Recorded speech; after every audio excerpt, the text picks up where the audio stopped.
elections is approaching, and today I'm going to share some view as a party president regarding why women should not be involved in politics.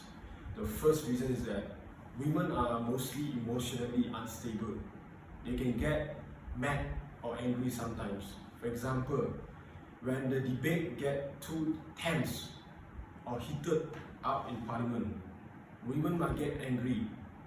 Women might get crying, they might feel emotionally unstable and feel they are being bullied. This is the first reason why I think women should not be sent into parliament or even the House of Senates. The second main reason is because I think that the primary role of women exists in this world is because women are meant to take care of their husband and children needs, not to take care of their constituent needs. Women should just stay at home, send their children to school, cook the meals for their family like breakfast, lunch and dinner, or even supper. So this is what the designated role that a woman should be assigned to, not to be in parliament. So as a party president, I'll be thinking, I'll be considering thoroughly before I even send a woman candidate to contest in the election. The third reason why I think that women should not be in politics arena, because I think that women are lacking of professional knowledge. Women are incapable to compete with the men in politics. You know, when in parliament sitting, sometimes it lasts for long hours until midnight. So sometimes women are not energetic yet. They might feel tired, might feel weak, and they might feel fatigued. So they are lack of stamina. So this is another reason from the aspect of body weakness. So I think that total up 4 reasons, I think that as a party president, I will not send women to contest in the general election. Thank you. As you can see in our title today, our main topic is going to focus on political inequality. So, what happened to politics in Malaysia? According to 14th general election, which is the latest general elections, only tiny 11% of women were elected. So from here, we can see that our society is patriarchal and male dominated. Anyways, today we have a special guest, and she is going to share and talk about the experience and all the challenges she faced being a former female politician. Welcome. Nice to meet you too. I would like to say thank you so much for inviting me to appear in your YouTube channel. It's my pleasure. And with regards to your first questions, I would like to start off to explain about how gender stereotypes affect women's positions in political parties.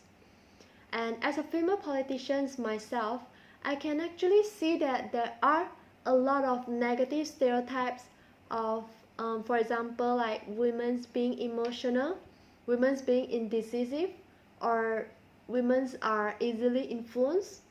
And all of these stereotypes, which are negative, actually place them at disadvantage even from the very beginning.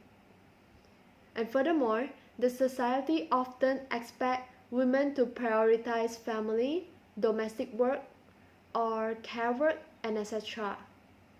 And this actually causes more politicians stand to be deemed as selfish for neglecting their domestic role. Okay, so may I know what is the effects of these gender stereotypes?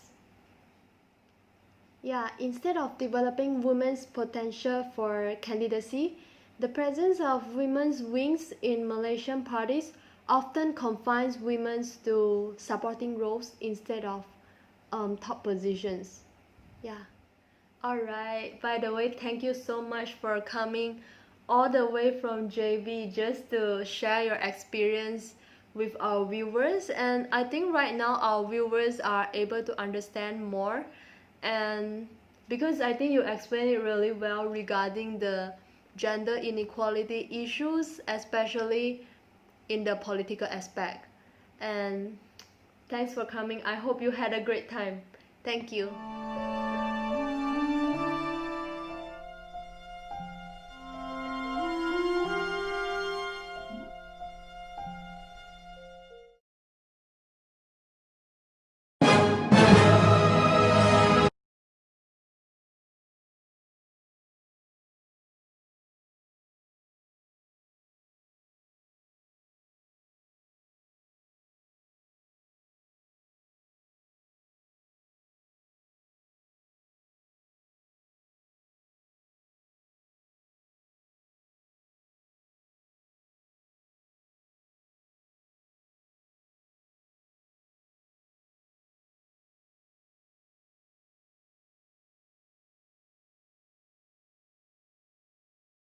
The federal constitution stressed the importance of gender equality.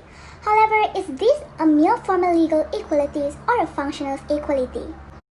We have seen the four scenarios illustrated just now which suggest gender inequality exists in every sector in Malaysia. Should affirmative actions be taken in order to address such inequality? Following this, let's see some Malaysians' positions revolving around gender inequality and the movements taken in order to reduce such disparity. For those of you who don't know me, I'm an air stewardess by day and a YouTuber by night.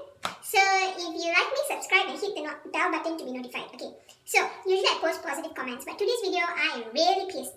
I am really angry because you know what? Something called gender inequality exists. You're thinking, why Lina is this so important? It's important because I got fired because I was pregnant. Sorry guys, I had to take a short break for making my YouTube video because talking about this is really hard. So yes, I got terminated after my pregnancy, and I totally understand that I cannot work on air. I tried negotiating for a job in the airport instead, but my pleas were not heard. To anybody from the private sector that is watching this, I hope that you take into consideration women like me, our rights. Don't discriminate us just because we are pregnant. And I just hope